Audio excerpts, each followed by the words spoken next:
Good morning, my friend. You're listening to the Red Letter Edition. Having a good old time. Glad you're here. We have been, for the several weeks now, talking about, I guess Father's Day kind of kicked it off for me, talking about the fathers and the problems inside of homes and marriages and these kind of things.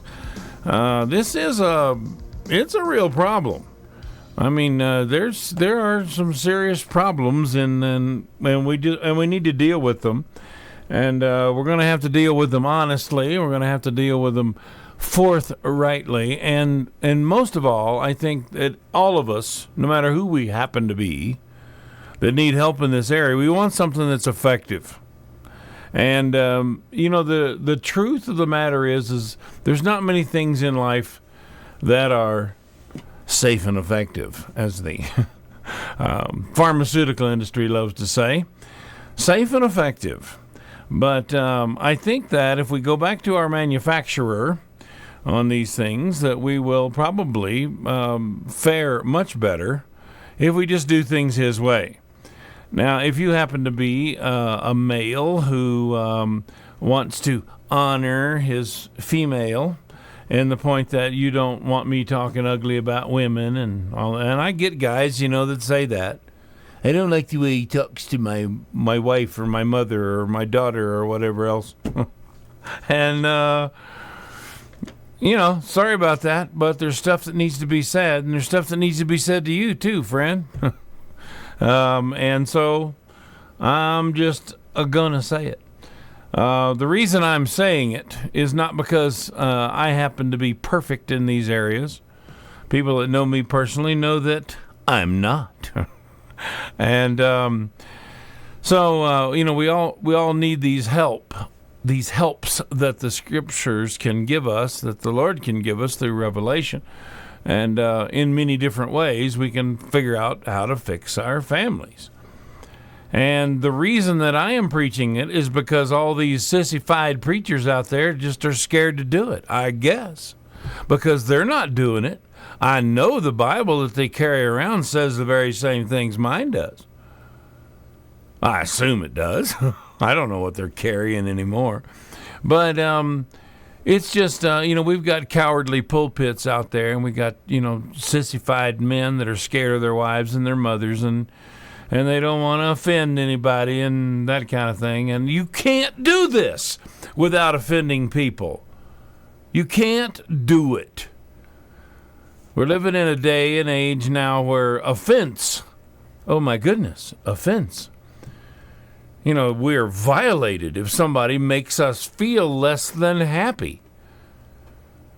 And you just ought to know. You shouldn't be that stupid. You shouldn't be that sensitive. And guys are as bad as women are. Everybody's got this problem. So you just, look, you want to live with your problems, you like things the way they are, fine. Go somewhere else, go do something else. Go find you a church somewhere, but you're not going to be comfortable here. Because I don't know that you need to deserve to be any less comfortable than I am. I don't like this. I don't enjoy this at all. I'd much rather be sitting here talking about prosperity or some other sweetheart little sugar stick sermon. I'd much rather be doing that. I'd rather be teaching. I love teaching. The Bible just doesn't give me license to do it. Oh my goodness, there it is again. The Bible just ruining my life. I don't get to do what I want. And so there's a lot of preachers that have resorted to that. Preaching little sugar stick sermons, and same thing they preached last year, or whatever. But there's a problem right now in America, and it's a man-woman problem. You can think it's a Democrat or Republican problem if you want to. You can pretend like, if the Democrats were more like the Republicans, or the Republicans were more like Democrats, or whatever. You want to do that. You want to play that game. That game goes nowhere. Because if you can't see that there's not a hoot's difference between a Democrat and Republican. You don't need to be voting, I guarantee you. Because there is no difference. It is horrible, degraded, selfish, pig-headed men and women. So what's the problem? It's a man-woman problem. It's a fact. I mean, the Democratic Party, that's the female party. You don't like that? Tough. I'm sure you can find somebody that'll say something different. Internet's full of all kinds of great information that'll make you feel better. But the Democratic Party is the emotional party. That's what they're there. And look, well, I want you to know, I believe in a two-party system. I thank God sometimes for the Democratic input into some of the the hard and fast rules of the Republican Party.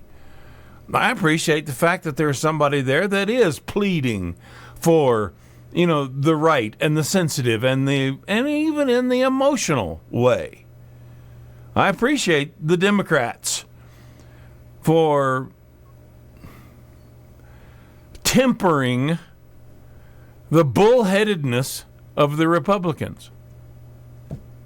I appreciate the Republicans for stepping in and saying, now look, you're never going to feel wonderful about this. How are we all going to feel wonderful about war? How's that going to happen? How's anybody going to rub their hands together and say, oh boy, this is great. We've killed 500,000 people in the last 5 years. This is wonderful. Who's going to do that?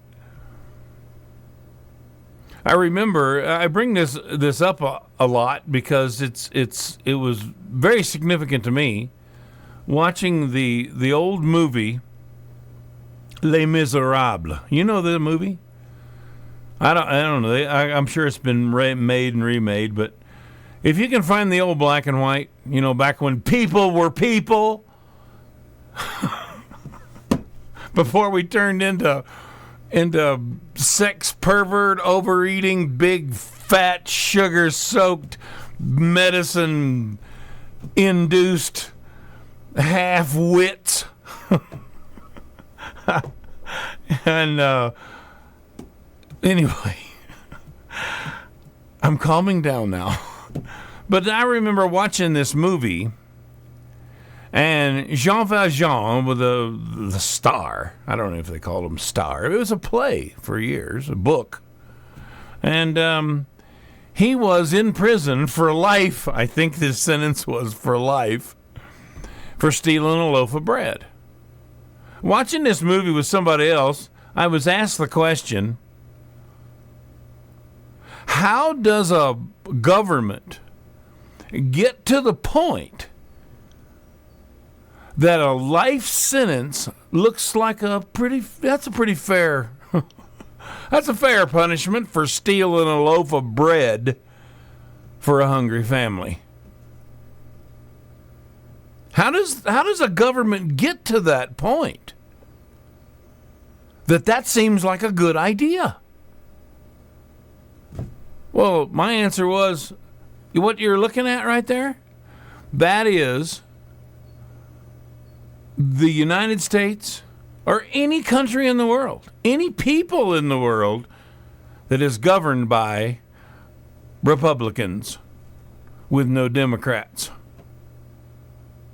Now, there's Republican people out there that are just, howling right now and mad at me. But it's true.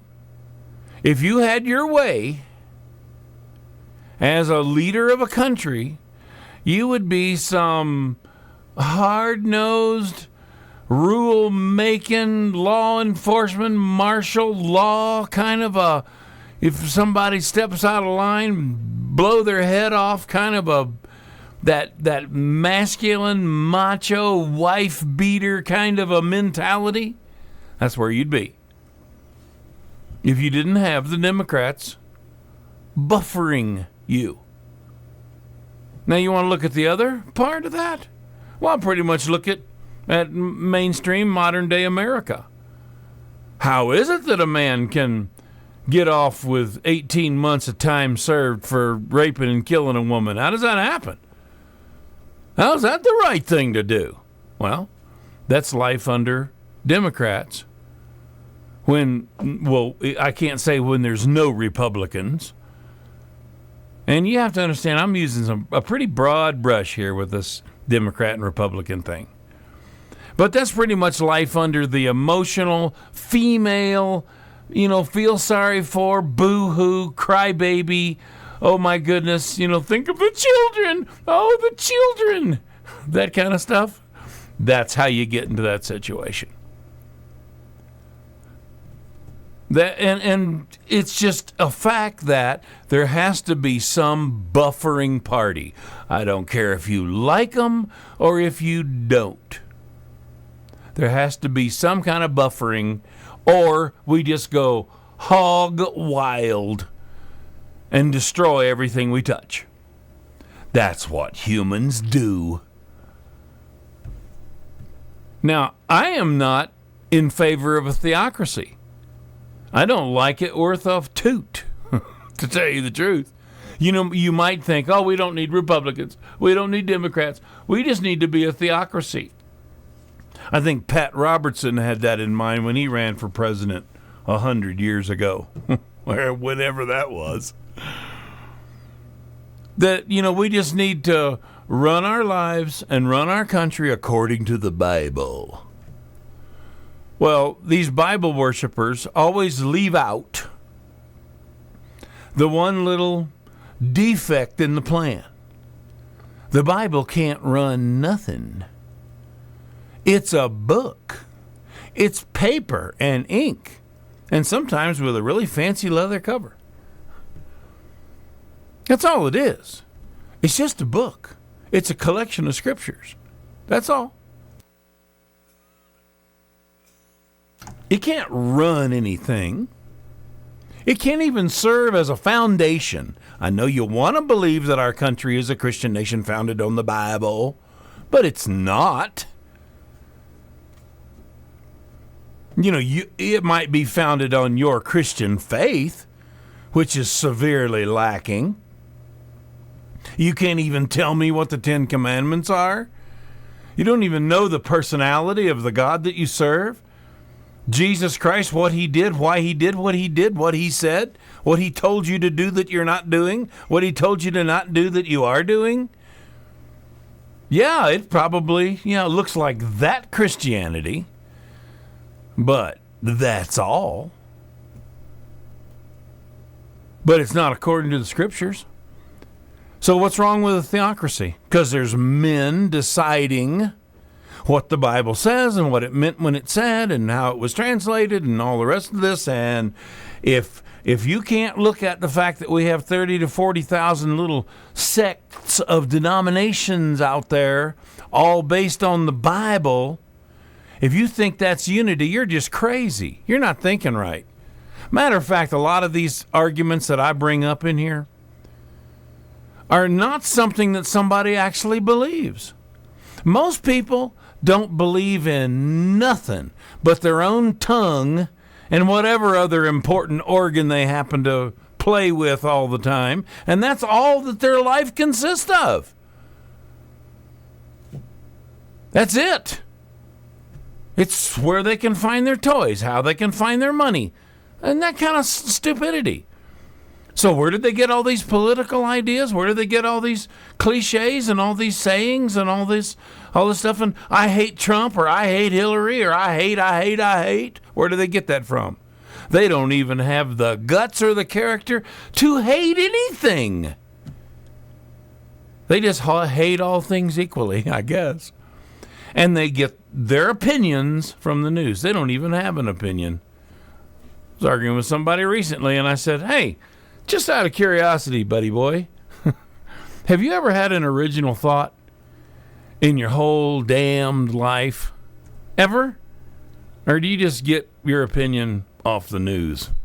All right, it's time for us to go to break. We'll be right back. You're listening to the Red Letter Edition, First Day Edition, and today we're going to be talking about splitting the atom. We'll be right back. My book, On Sabbath, explores one of the mysteries of the kingdom of God.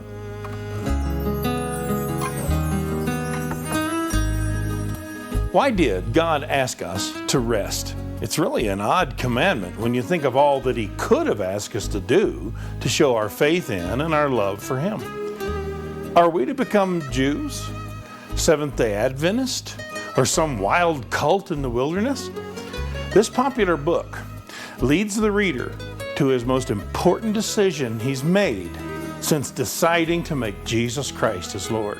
We don't want to miss what Jesus had in mind when He said the Sabbath was made for man. On Sabbath is a quick read that'll leave you with hours of contemplation.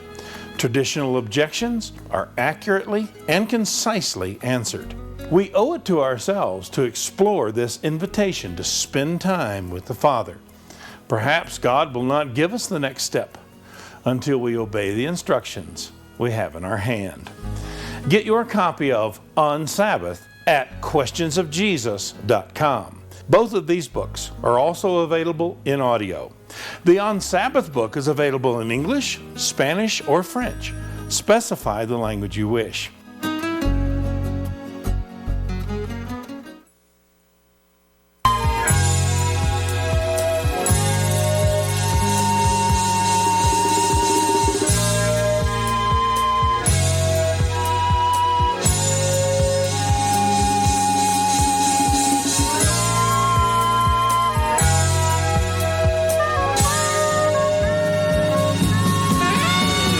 Listening to the Red Letter Edition, First Day Edition. Glad for all you folks out there that can see your way clear to make this a part of your weekend. I love it. Yeah, I've always wondered, you know how, we all who keep the Lord's calendar, we all know better than a lot of the foolishness that goes on that calendar. And I've always wondered if the term weekend was a British invention, because if you look at European calendars, Monday is the first day of the week. It's like they tried to make Sunday the seventh day of the week and made Monday the first day of the week, and Saturday and Sunday is the weekend. You see, this is actually the week start, not the weekend. I've often wondered about that, but calendar things kind of intrigue me. And I do get a kick out of dealing with them and looking at them, working with them. Okay, so we were talking about man-woman relationships. I know we were talking about politics, but it's the same thing. The other thing that is so difficult about politics is that we have, we got people out there 60, 70, 80 years old. And when you say Republican, they don't have any idea what you mean. And when they say Republican, you don't have any idea what they mean. There has been so many changes over the years, over the course of time. Democrats aren't Democrats anymore. They're not, and they're not Republicans. Everybody's just this goofy hybrid kind of they don't stand for anything. All they want is what they want. And that's all they want. Well, you know what?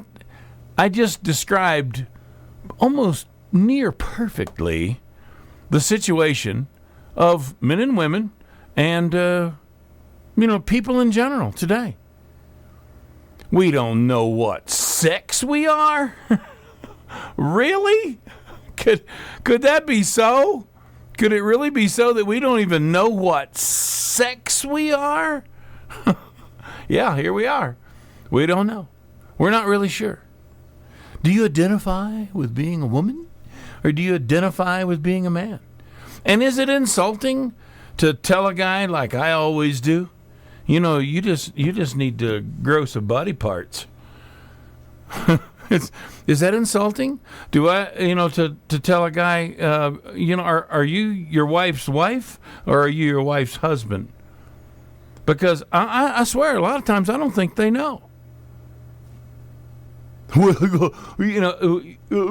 you want to go out and do something, or you want call them up and say, "Can you come over?" Well, I'll have to ask the boss. And I'm thinking, what? That doesn't even embarrass you to say that? I mean, even if it's true that you have to ask your wife and that you do indeed consider her to be the boss, that doesn't even embarrass you? You know why it doesn't embarrass him? He's not a man. That's why. I love that story in the Bible where the Lord lays out the feast table and he says, I want you to go and find people to come and have dinner with me. What happened to all the guys that you invited? I thought you invited your family. This is the Lord, by the way, talking about his chosen people. I thought you invited your family and all your friends. Yeah, well, they all with one consent began to make excuse. And I think it's interesting because he gave 3 examples. You remember what they were? One of them says, I bought a yoke of oxen and I have to prove them. One of them says, I bought a piece of property and I need to go look at it. Both are just incredibly stupid excuses because, who engages in that kind of enterprise and just buys oxen sight unseen or even land? So, but the third one just kind of passes through the preacher's lips and kind of goes out over the pulpit and over that little purple cloth with in hoc signo vinces, or is it Isis Horus set? The little IHS on the little doohickey hanging over the pulpit. The words kind of go out over there and just kind of roll off the edge and hit the floor. Nobody ever talks about it. But it's one of the biggest problems in the home today. Men are not in charge of their homes. And you know what I'm thinking? I mean, when I tell you the scripture, you're going to think it too. Has it always been this way? Yes, it's been this way ever since Genesis. We're going to talk about it today. Splitting the atom. But what was the third excuse? Why is it I can't serve God? Why is it I can't get involved in the ministry? Why is it that I shouldn't tithe? Why is it that I shouldn't do whatever? It may be good, it may be wholesome, it may be the right thing to do. Why is it I can't do that? What's my excuse again, please? Tell me what it is. Here's Jesus speaking when he says, I pray thee have me excused. I've married a wife, and therefore I cannot come. That's all the explanation he gives. That's all he says. I've married a wife, therefore I cannot come. And you know what? There's millions of men that are nodding their head and saying, yep, I get that. We don't even need the details. We don't need to hear her say, you shouldn't go over there because, that guy's mean, or he's a male chauvinist, or whatever else, or you shouldn't do this, or you shouldn't do that. You shouldn't, we can't afford to pay tithes right now. Or, are you sure you really want to do that? Are you sure you really want to eat that? Are you sure you really want to go there? Every man in the world knows what I'm talking about right now. And you know what a lot of them have done? They just have given up. They sat down and give up. And, what time do you want to have dinner tonight? Whatever you say. Just whatever you say, because I don't want to give you a time and then argue about it. So why don't you just do whatever you want to do? If I'm hungry at that time, I'll eat. If I'm not, I won't. Oh my goodness, Don, you cannot be telling men to talk to their wives that way. Well, you may have to start out that way. But you see, here's what you ladies should do. You need to set yourself up so that your husband can love you. Because in a lot of cases, he feels like he can't. I can't give you free rein. I can't do that. You're crazy. You need help. You do some pretty silly stuff. You don't ask me. You don't ask my opinion about anything. You don't get direction from me. It's just you and your mother and your sisters and your whoever. Y'all sit around and talk about it, and you decide to do it, and it gets done. So just do whatever you want to do. Look, if you have a relationship like that, friend, hey, listen, ladies, if you have a relationship like that at home, you know what you are? You're divorced. And you don't even have sense enough to know it. Many of you don't even care because you got everything you want. You're just as happy as you can be. Because most of the time, women are more concerned about saving their marriage than saving their husband.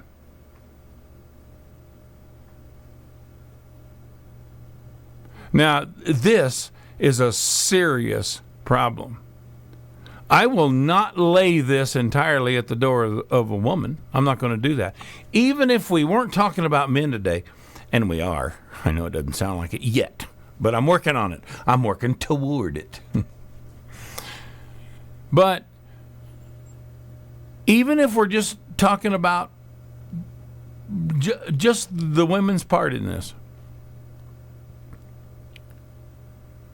I am shocked at how unimportant a relationship is to a woman. I always thought it was more important to them than it was to a guy. I always thought so. It's not. Let me let you in on a little secret, ladies. You can't do a thing in the world for your husband that he can't hire done with 100 times less responsibility and concern. You listening to me? You are messing around in a very dangerous area. What I want for you, I want you to be regenerated. I want you to see what's important. Fall in love with your husband. Marry him. There's an idea. Marry him. Well, it's true. You may have a piece of paper, but you also have separate bank accounts. You may have a separate you may have a piece of paper that shows that you're together, but your lives aren't, your directions aren't, your careers aren't, your idea about raising children. None of those things coincide, but you got a piece of paper. So good luck keeping your marriage intact, because you're going to have to do it without a husband. It's time to do something. It's time to stop this foolishness. It's time for women to become women, men to become men. Somebody's going to have to stand up, and somebody's going to have to shut up. And I'm going to just let you decide which is going to be best. We're going to a break. We'll be right back after this. Please stay with me. We're talking about men and women. We're talking about politics, and we're talking about life in general. If you talk about the basic component of life, it would be easy and probably not even arguable that the basic component of life is human beings. It's not dogs and cats. It's human beings. It's not buildings. It's not inventions. It's human beings. It's not even the great, big, beautiful oceans and the purple mountains' majesty. It's people. And that's what it's all about. Well, the human being is a strange thing, in that when he was created, when Adam was created, he was created to have dominion over the fish of the sea, the fowl of the air, and everything that creeps on the face of the earth, wasn't he? Wasn't that the words that hit him in the nose the day that he breathed into Adam the breath of life, and man became a living soul? We are, the mankind is, and you don't hear me say men are, but mankind is indeed the foundational element of the world. Now, if a foundational element is lacking in some way, you're going to find problems in just about every area of life for that individual and for everyone who comes in contact with him, or with, we're talking about, in general, we're talking about foundational things, right? And if there's a foundational flaw, perhaps in the rules of an organization, in the bylaws of an organization, perhaps even in the legalities of an organization, man, those things are going to come to the surface sometime, and they're going to bite somebody in the butt. It's going to be a problem. But we can hide them. We can patch them. We can gloss over them. We can redact them from our documents. We can act like they weren't said or they weren't done, or just ignore them altogether. Yeah, you hear me talking about the way we have dealt with religion. Anything you don't like is erasable. After all, you're the most important thing in the world. Now, here's the deal. If the foundational element of the world is in some kind of trouble, would it surprise you at all to find out we're killing one another? That we're raping each other? That guys are having sex with their secretaries? Or they're running off doing nutty stuff? Or women are turning into men and neglecting their children? I watched a video the other day that made I try not to exaggerate. Okay, I might embellish from time to time, but I certainly don't have any intention on lying to you when I say I thought I was going to vomit. Listening to this woman talk about the horrors of childbirth, the horrors of raising a child, of this nasty little varmint that just showed up in her house, fell out of her body, like she didn't even know how it got there, and cries at 2 a.m, and it wakes her up. And, I just saw my life as something that was going to be wonderful, and I was going to have a wonderful job, and I was going to fly all over the world and see all these cities, and I was going to do this and that, and now I can't. You know what she needs? Tell me if you think you know what she needs. Well, maybe not today, but way back in her past somewhere. It would be hard to, grab a 27-year-old girl and pick her up and spank her butt until she couldn't sit down. But it wouldn't have been that difficult when she was 8 years old and having her way and crying and bawling and squalling and nobody saying anything about it. You see, that's the problem. That's what's wrong with Washington. It's full of 6-year-olds that have never had anybody ever say no to them.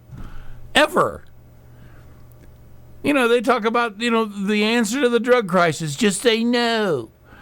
And these women that dress like whores and don't want to be treated like whores, they say, no means no. Well, what does it mean, no now? What about for the last 4 generations of children that you never said no to? Are you really surprised that we have these problems? Really? Come on. Are you surprised that we kill one another and rape and pillage and destroy and steal from one another? Are you surprised that we don't care about each other? That we consider, stealing from corporations just fine, cheating on our taxes, taking too much money from a cashier? Well, that's just tough. Sometimes you win, sometimes you lose. Finders, keepers, losers, weepers. Where do you think all this stuff comes from? Do you think that people, after they were an adult, just kind of took the wrong pill, ran into the wrong person, got brainwashed, or, had a lobotomy or something, and just turned from a very intelligent person into an ignorant fool? No, we raised them. You watch the next idiot you see that's speaking out of Washington. Look at that person, and imagine them a 6-year-old boy, and it all makes sense. It all makes sense. You lied to your teachers, you lied to your parents, and now you're lying to us. Why would we be surprised? You know what's wrong with this world? Kids aren't murdering one another on the streets of Chicago because there's not enough midnight basketball courts. What are you, an idiot?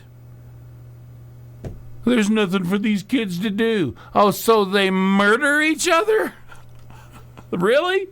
I'll tell you, I've been bored in my life, but I ain't never been that bored. I think I'll go down to the library and take my semi-automatic weapon and just start killing people. Yeah, that's what I'll do. I'll have a sandwich first, and then I'll run down there this afternoon. It's nuts. So when these horrible things happen, what do? We try to find answers for them. Why do we try to find answers for them? 2 reasons. Because they're women and because we're men. Men want to find answers for problems. It's just our nature. It's one of the prime causes of arguments between men and women. She wants to complain, and he wants to tell her how to fix it. And if the truth is known, if she's honest, she looks at him and says, look, honey, I don't want to fix this problem. I just want you to listen to me while I talk about it. Okay. Men want to fix stuff. Well, why do we fix it so stupidly and so ineffectively? And why are we doing that? Because the women are in charge of the implementation. Everything is screwed up. There's people doing stuff that's not their job. You got a doctor carrying out garbage. You got a garbage man doing heart transplants. How long is that going to last? You have a particular talent as a woman. Now, I'm talking about something you practiced. You just have a particular talent as a woman. And you need to focus that in the right area of life. Your boss doesn't need to be nurtured.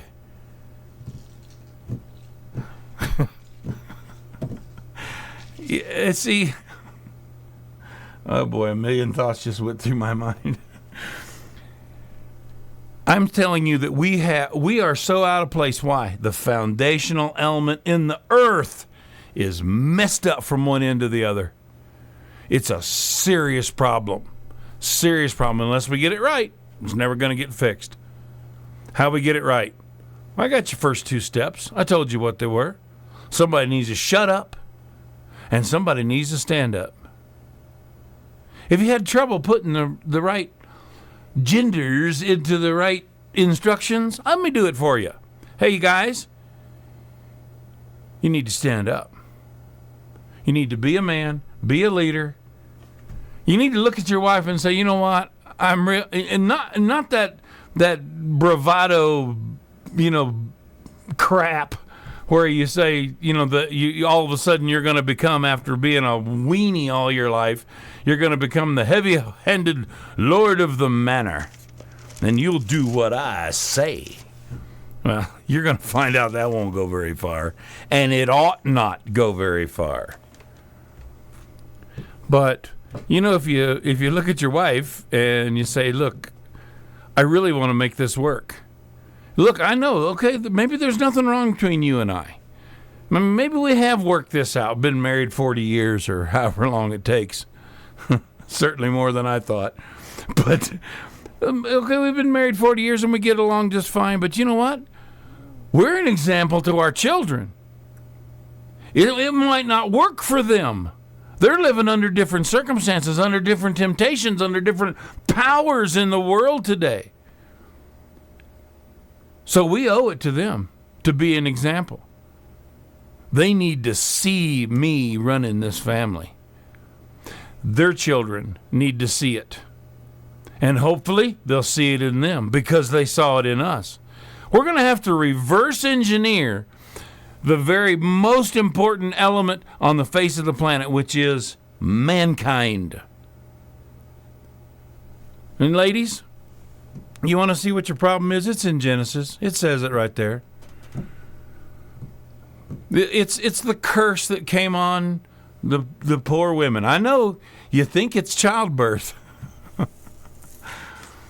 maybe the childbirth was the personal punishment, and the other portion of this punishment that we're going to talk about is meant for both of them. I don't know. You remember when David committed adultery with Bathsheba? Nathan told him, "This sin is going to plague you the rest of your life. what you've done has now become a part of your family, and it'll never depart your family. And boy, was he ever right. Troubles, holy mackerel, there were troubles in his family from then on. Because you can get forgiven of God, but once the damage is done, the damage is done. And you know what? You're not right with God, guys. If you're not a man in your family, you're not right with God. You can get right with God this afternoon. You won't get right with your wife, perhaps, for years. Because she's looking for a difference, a lasting difference, one that has been around and will be around and is presently being executed right now. All right, we've got to go to a break. We'll be right back. You're listening to the Red Letter Edition. Stay tuned for more. All of Jesus' words bring life. He wants us to dig deeper, to find the jewels of Revelation. Ironically, many people skim right over the questions Jesus asked. Yet, these questions hold a key to understanding. It's truly life-changing. Jesus' questions penetrate to the heart of our beliefs. But here, now listen to what he writes on page 5 of his book. Now listen, open your mind. The condition to which you have become accustomed hampers your ability to find truth. Yes. Now Don's going to have to come back for a week, maybe a month. Teach the words of Jesus. We'll have a class here. How's that? We'll do a class. We need to do a class. I'll tell you, this book is so profound that it's too profound. I started reading it last night, and I'm so overwhelmed by it. Yes. And it's all the questions in here, meditations on the questions Jesus asked. And do you know the difference between searching for truth in your faith and struggling to develop faith in your truth? Truth is not something you must believe is true. Truth stands alone, people. Yes. People are searching the scriptures to back up their theology. You say right here, these are the red letters, what Jesus says. He says, have you not so much as read? Did you never read in the scriptures?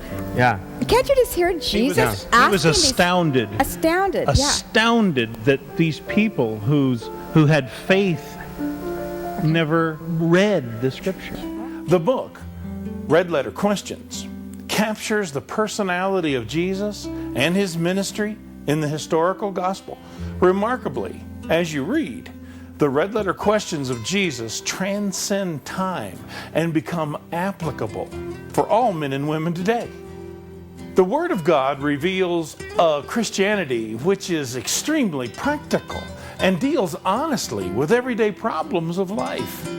The Red Letter Questions is a vital work which reveals that Jesus is yet alive and speaking.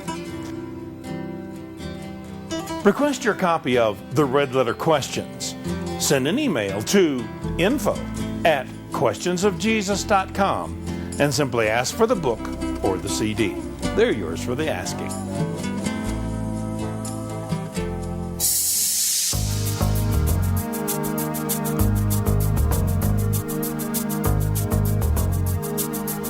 You're listening to the Red Letter Edition. Don Harris, your host, and we're talking about men, women, politics, problems of the world. I'm telling you that it can all be laid at the feet of mankind. The most basic element of the earth is mankind. Problem is, mankind is incomplete.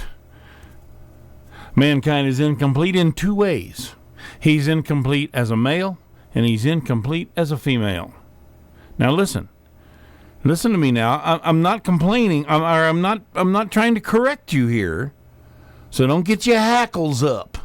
I'm telling you this is a problem that has been since the creation of the world. God made Adam and said, "That's good. That'll work. That's a good copy. That's a good prototype. Nothing wrong with that." Well, maybe there is something wrong with it. I'm telling you, you people want to believe God doesn't change and he knows everything and always has known everything and just sitting at the end of the world waiting for everything to happen just like he always knew it would. If you're one of those people, you know what? You're never going to get this, so just forget it. Go make yourself a sandwich while I talk to people with a brain in their head. Don't let other people tell them what they believe. When God made man, he had no intention. I can't believe that he had any intention on man ever becoming anything other than what he was created to be. But he saw right away, as he spent that Sunday with Adam and all the animals that he had created, and he saw Adam picking up a kitty cat and rubbing him and saying, "Hey, you're handsome. You're a nice-looking cat. I like you. Let's call this a cat because he's a cool cat." And they pick up the next animal, or they walk over to it, and he can see that Adam is absolutely intrigued with these animals. And he loved these animals, named them all, petted every one of them. And I think it was in that time that the Lord was watching the interaction of his man with his animals, that perhaps him making Adam the way he made him wasn't so good after all. And God changed his mind. What did he do? He says, "It's not good." Wait a minute. I thought you just said it was good. He did. Now he's saying it's not good. What's not good? That man should be alone. Now, as much as he loves all these animals, and as much as he appreciates them, I bet that was a fun day.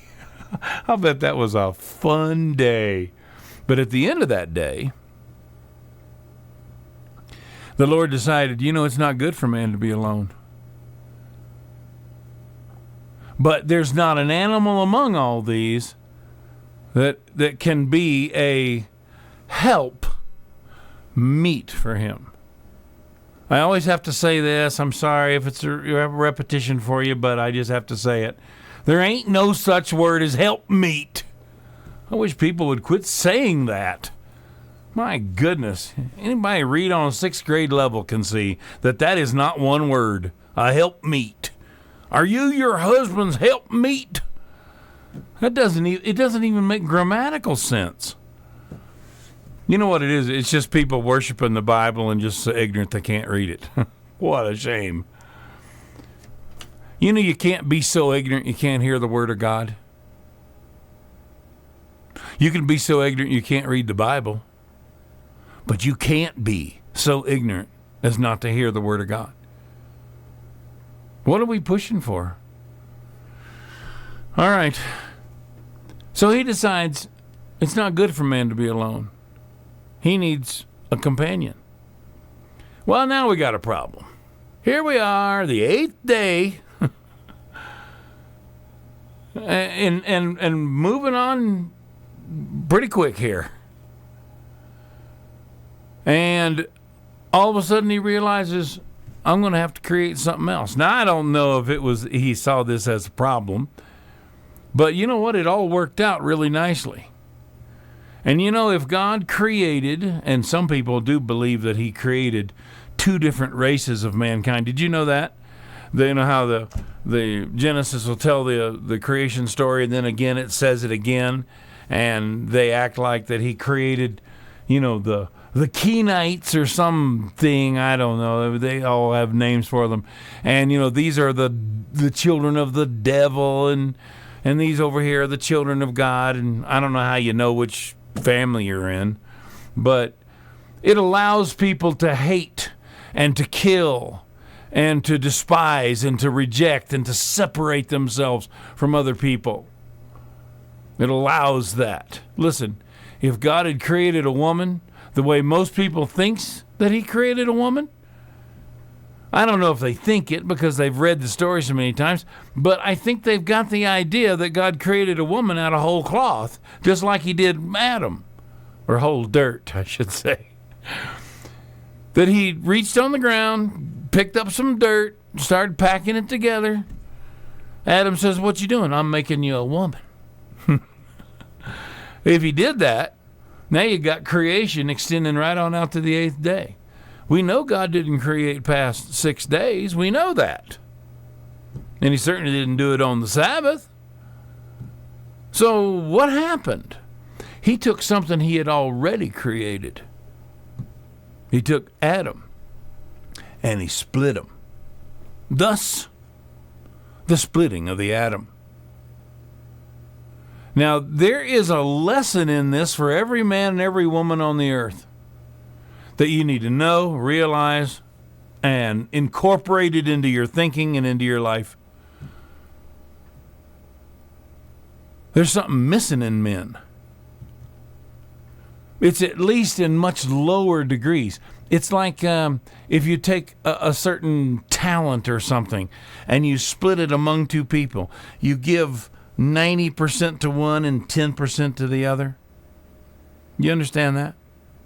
There are characteristics and attributes that belong to women that do not belong to men. They can't do it. They won't do it. They don't want to do it. They're not equipped to do it.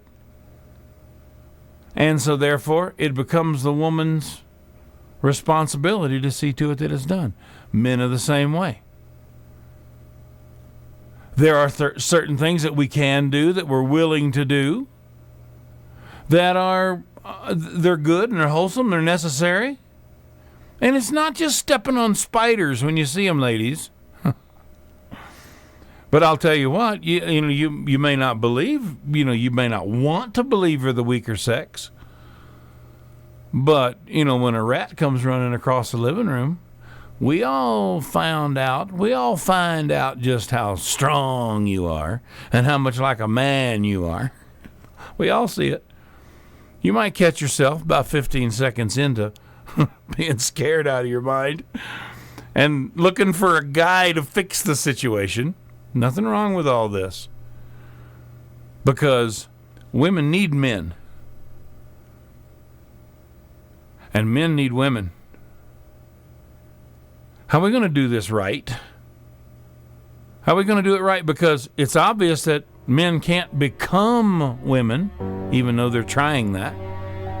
Women can't become men, even though they're trying that. And neither one of them can be both to their children, to their friends, whatever social situations they find themselves in. You know what? A guy can't dance with himself. He just can't. It's just wrong. Now, we're going to talk about more of this as the hour goes on, presses on. So stay tuned for more. It's been tough up until now, but you can make it. I got confidence in you. All right. See you on the other side of this break.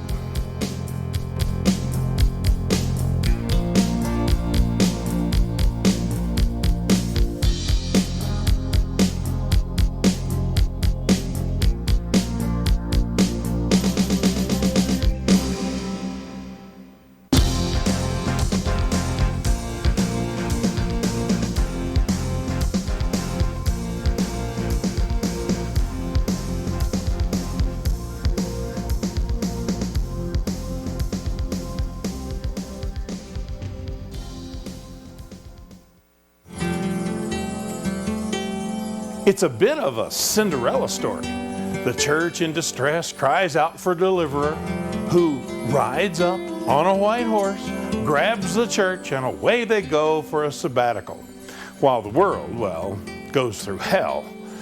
Is this true? In the U.S., people have been conditioned by the movies to have complex problems resolved in about 2.5 hours without consequences. We want a get out of jail free card or no-fault divorce from all of our problems. In Christianity, this mentality is encapsulated in the Great Escape, the Rapture. Think Red Ink Ministries has produced The Rapture, a critical study. This is a DVD based on what is written in the Scriptures. Order your copy today. The world did not end in 2012. It may not end this year, but it most certainly will change. On the other hand, individually, death will come to each of us, even if the world continues. Will you be ready? Should we believe in the rapture, or is it time to apply thinking red ink? If what you believe is not true, do you want to know it? The Rapture, a critical study. If you'd like a copy, write to info@questionsofjesus.com.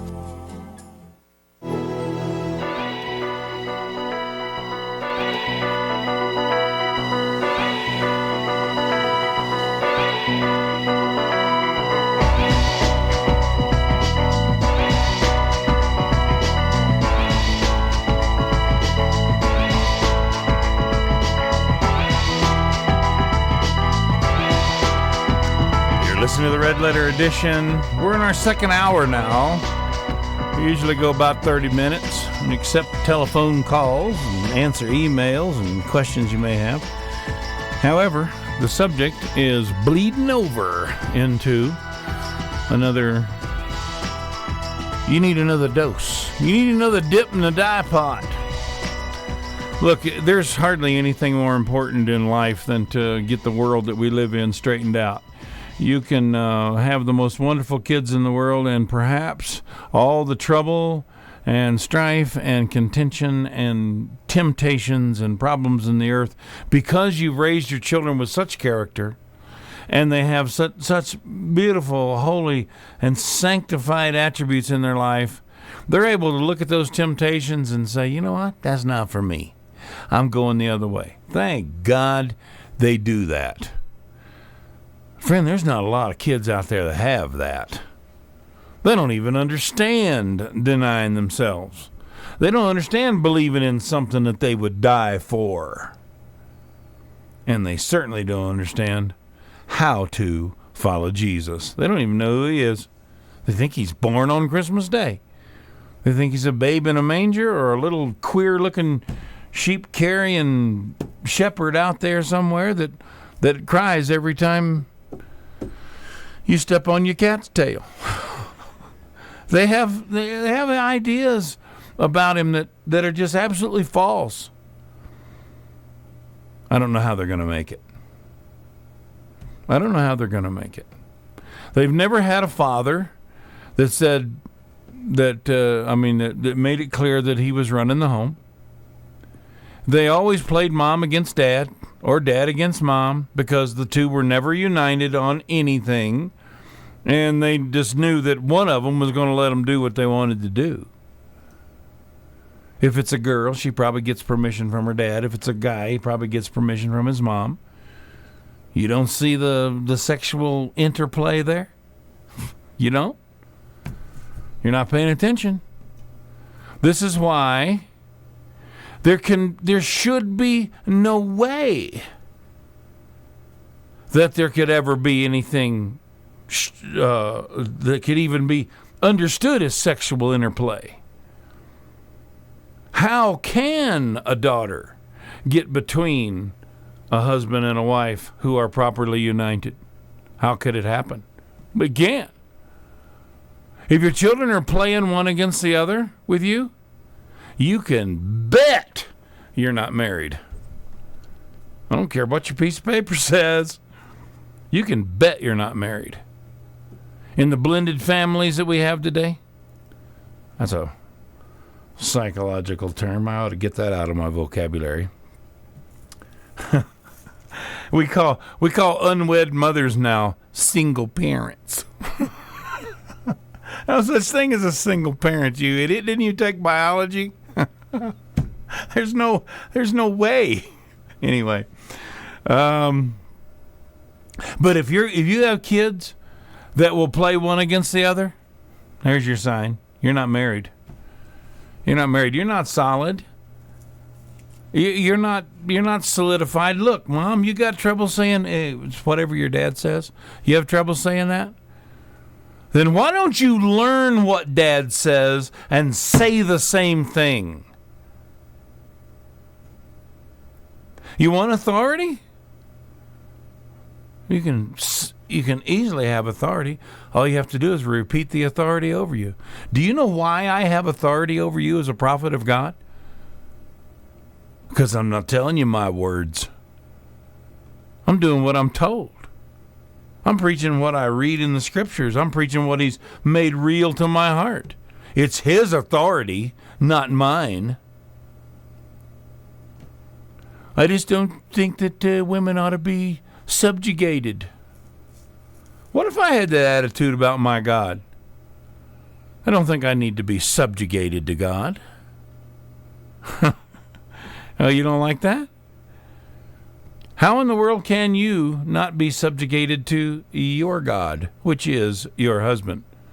Ooh, I'd never say that, because you don't know what a God is, or you don't know what your husband is. But your husband is your authority.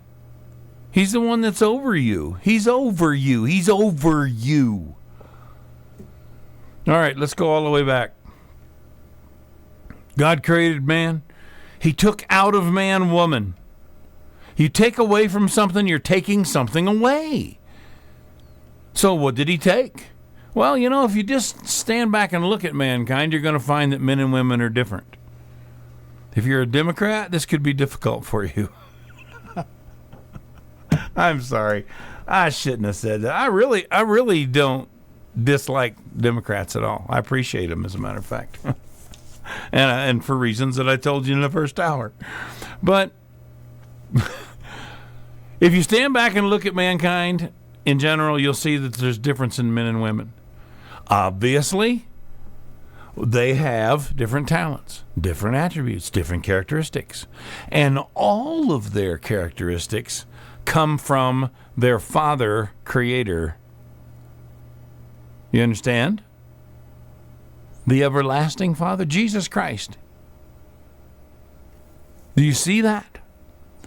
Now, that means that if there is something missing in your ability, guys, you look at the situation and you think, I'm not looking at this right, or there's something missing here.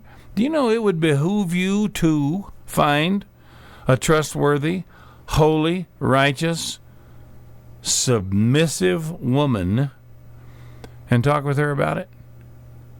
You'll be surprised sometimes that their little bit of insight can really round yours out where you can make a good decision. Otherwise, you're incapable of doing that. Incapable. You might get by with it. You might just happen up on the right thing to do or something such as that. But, you know, the truth is that we need the woman's input into our life. Now, you wouldn't think you'd hear me say this as much as it's commonly said about me that I hate women. I don't hate women. I hate women out of their place. But I don't like men out of their place either. I assure you it's equal. And the problem is equally shared among them. And but I really don't think that the women are going to be able to fix this. I really don't. I don't think a woman can become so submissive that it makes her husband responsible. I've never seen it happen. Maybe it will. Maybe it could. I've just never seen it happen. I've seen a lot of women that have gone the submissive route and just become hugely disappointed in their husbands because it never woke them up. They never changed. They never, you know, that kind of thing. And vice versa. You know, a guy who, well, we don't need to go into all these scenarios, but I'm just saying that sometimes these things don't work. But we do know what does work. We do know what we've been instructed to do, and I really think that we do ourselves better by making sure that we check ourselves against what the scriptures say that we ought to do and how we ought to live. Men and women have different troubles in this area alone of actually marrying one another. One of them is the Bible says that a man should leave his father and mother and cleave to his wife. Do you know what that means? Does that mean that you're going to reject your parents and now you're married and now whatever help you got from mommy, you're going to get from your wife now, and whatever help you got from Daddy, you're gonna foot it out the best you can, and just try to make the best decisions you can. And now you're independent of your mother and father. It doesn't mean that at all. It doesn't mean it at all. Your parents are never supposed to be outside of your life, and certainly not outside of the raising of your children. You don't know my dad. You know what? I bet you don't know your dad. You don't know my mother. You know what?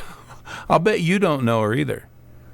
What, do your parents hate their grandchildren? Really? Is that the... Okay, you might be onto something then. But chances are they don't. Chances are they hurt. Chances are they're scared for them. And so they might make bad decisions. They might say things that are a little harsh sometimes. But you know what? You got to understand. People out there that have been around and lived in this world, they're scared. They're scared for their grandkids and their great-grandchildren. They were scared for you, but they were so busy buying you everything you needed, they didn't have time to warn you, or they didn't know. So there's just a whole lot of forgiveness to go on here, and there's a whole lot of inclusion of family. So what does it mean when it says a man will leave his father and mother and cleave to his wife?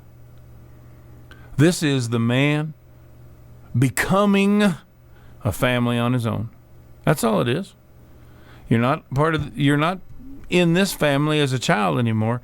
Now you've got your own family. A man shall. I used to read that and think, why doesn't the Bible say that a woman shall leave her father and mother and cleave to his wife? Because, wow, it's in everything, isn't it? The father walking her down the aisle, and was it Rebecca wanted to spend some time with her parents before she ran off and got married, there was a woman, who was that? The one that got sacrificed, I forget her name, bewailing her virginity. And, and the daughters want to please their fathers by marrying and having a lot of children. And, there's a big tie to the family. And over here, it looks like he's just ripping the boy loose from that family. No, not at all. That family's still mom and dad. That's the fifth commandment, folks. You can't pull a guy out of his family and say, okay, now you don't have anything to do with them anymore. What is he saying? He leaves his father and mother and cleaves to his wife. What does that mean? It means that he's building a family now. He's becoming a familial entity in the earth. You know what you're looking at? Foundational element of human society, foundational element of the earth in general. And whatever condition that little group of people are in, mom, dad, kids, all this stuff, whatever condition they're in, you add them all up and divide them out, and you're looking at the state of America. You're looking at the state of the world. It's true.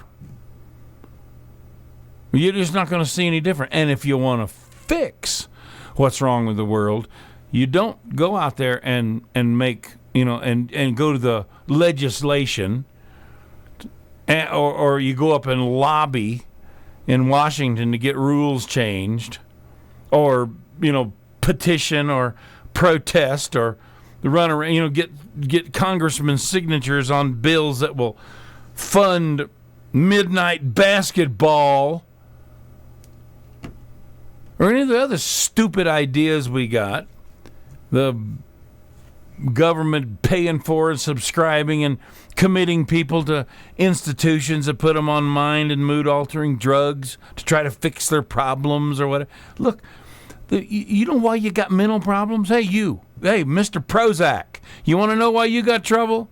I'm going to tell you why you've got trouble. You're a sinner against the God who created you, and until you get right with God, your brain's never going to work. It just doesn't work. Because he made you a foundational element in this earth, and there's certain things that you're going to have to do to make these things work. And we're talking about the most basic step in any man's life. And what is it? Taking a wife. It's one of the most important things he's ever going to do. Your boy is dating to have somebody to go to the prom with, or to have some arm candy, as they call it, or your boy is dating to have somebody to go and have pizza with, or go roller skating with, or go play golf with, or tennis with, or go hiking with.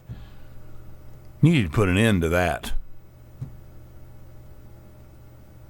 There's one reason for a boy to date a girl. That's looking for a wife and looking for the mother of his children. One reason. There's not 15 reasons. There's not a good reason except that one.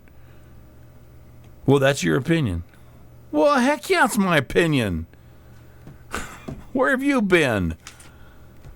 It's the truth. Hey, girls, you dating a guy? You're not looking for a husband? I hear them say it all the time. I'm not looking for a husband. Then why are you dating? Why are you doing this? Well, I just need some companionships. Get a kitty cat. They're great. Get yourself a dog. I don't know, a sheep, a moose. I don't know, get anything. But my goodness, don't subject yourself to a man. What if you're dating a guy that is looking for the mother of his children? You got trouble. Look, you think all these ideas are antiquated? Good. You need to realize that there's nothing wrong with antiquated ideas. You want things to be like they were on Andy Griffith? My favorite show. My favorite era in the United States. You want things to be like that? You're going to have to live like they did when they got home.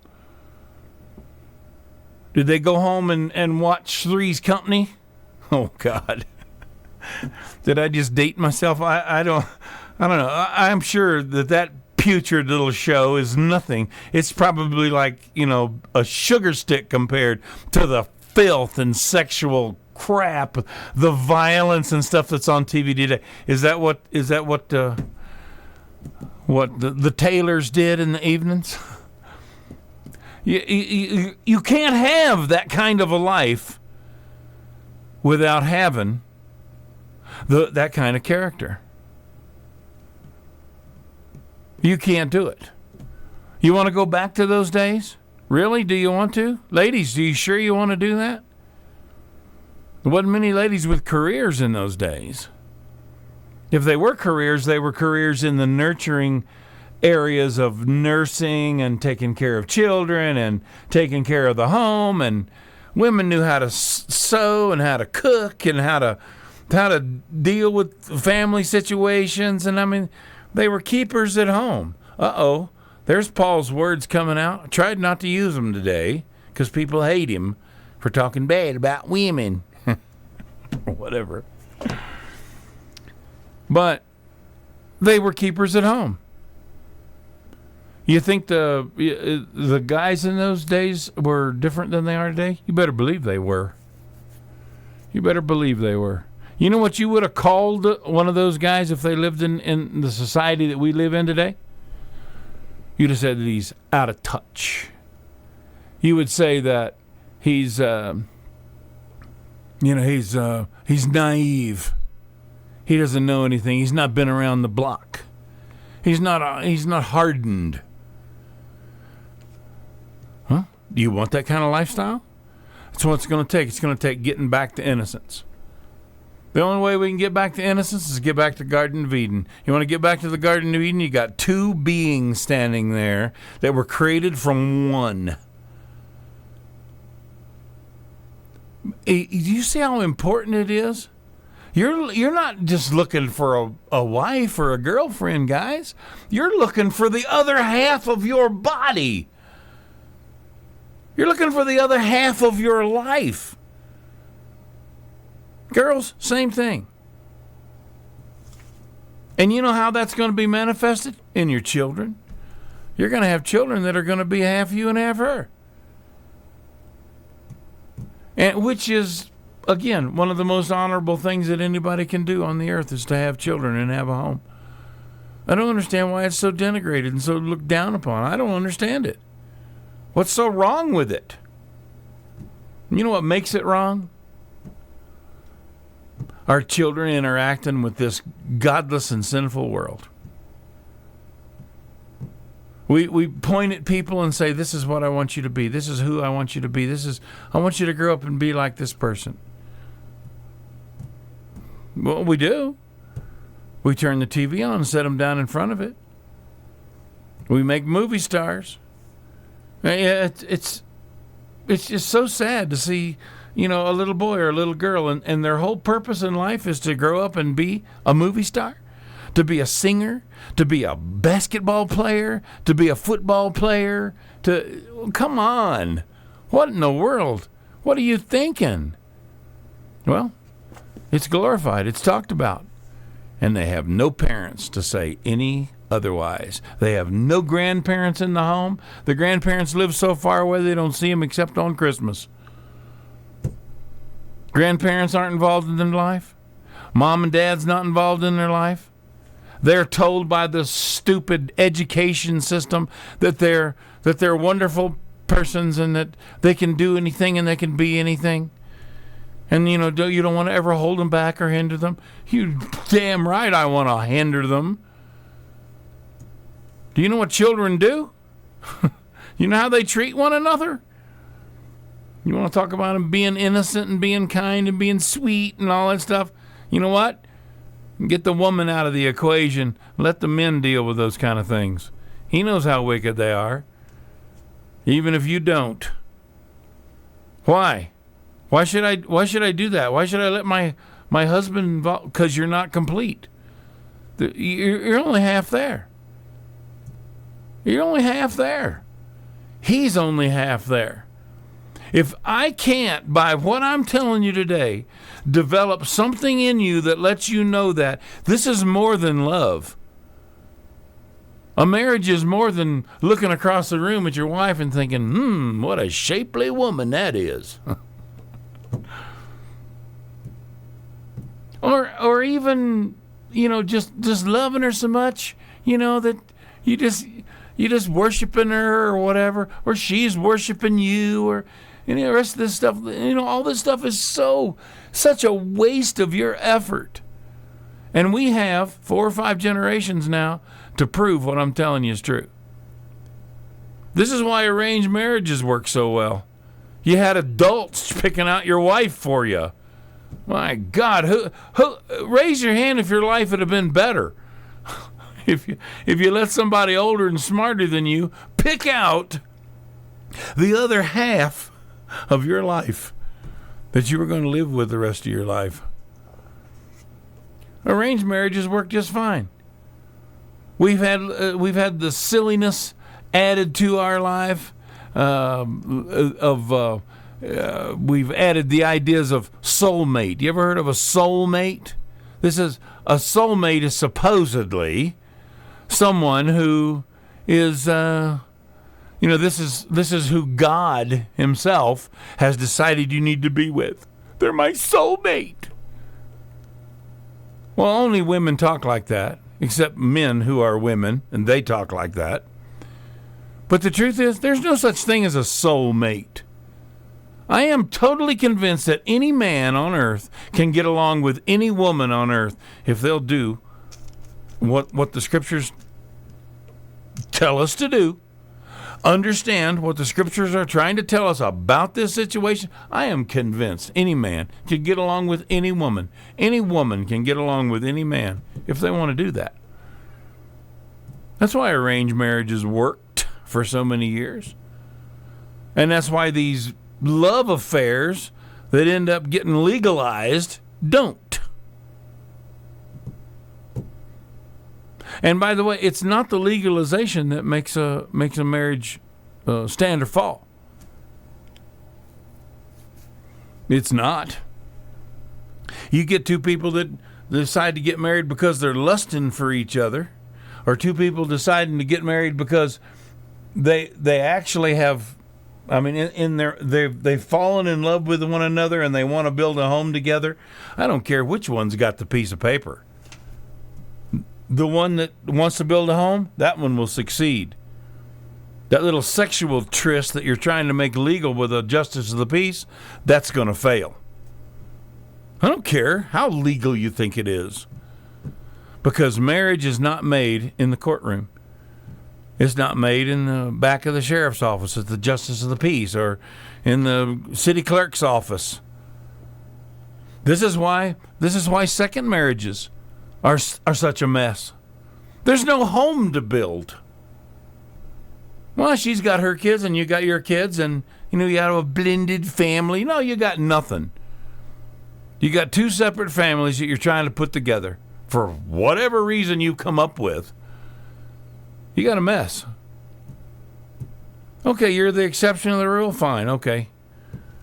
There's a billion of them out there that know exactly what I'm talking about. Second marriages, you're just asking for trouble. You're not going to put this together. Look, you're talking to a guy who had a stepfather that I would die for.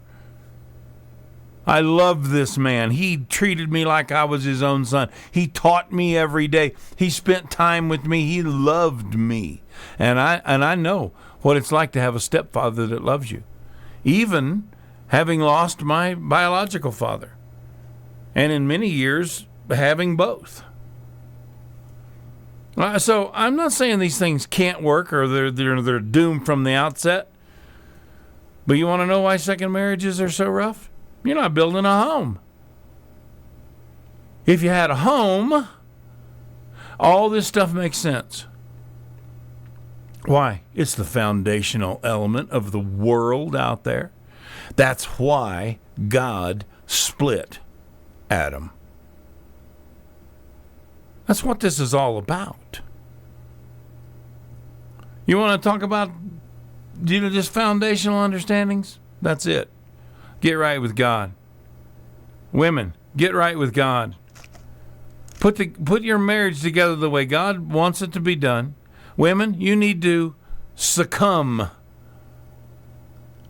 You need to submit to your husband. Husbands, you need to respect your wives. You need to respect them. You need to love them. The Bible says that women ought to respect their husbands. Why? Because they don't do it naturally. Why does the Bible teach men to love their wives? Because they don't do it naturally. That's why. So there are certain things to work on. But all in all, this can be a wonderful thing. Children, obey your parents. So what are we dealing with here? We're dealing with people, the fundamental element. We're dealing with families, the fundamental politics of the country, of the entire world. These are the important things. And until they become so important, that they're so important to you that they are primary in your life, you're not going to have anything. You might make your way through. It might all be tolerable for you. You may be somewhat comfortable, but you'll never, ever reach that state of affairs where your life resembles at all what the Lord God expected for you to do. He split the atom. They're men and they're women, and we need each other. Anybody says that I say anything other than that, they're full of beans. All right, I got to go. Time's up. We'll see you next week. You've been listening to the Red Letter Edition.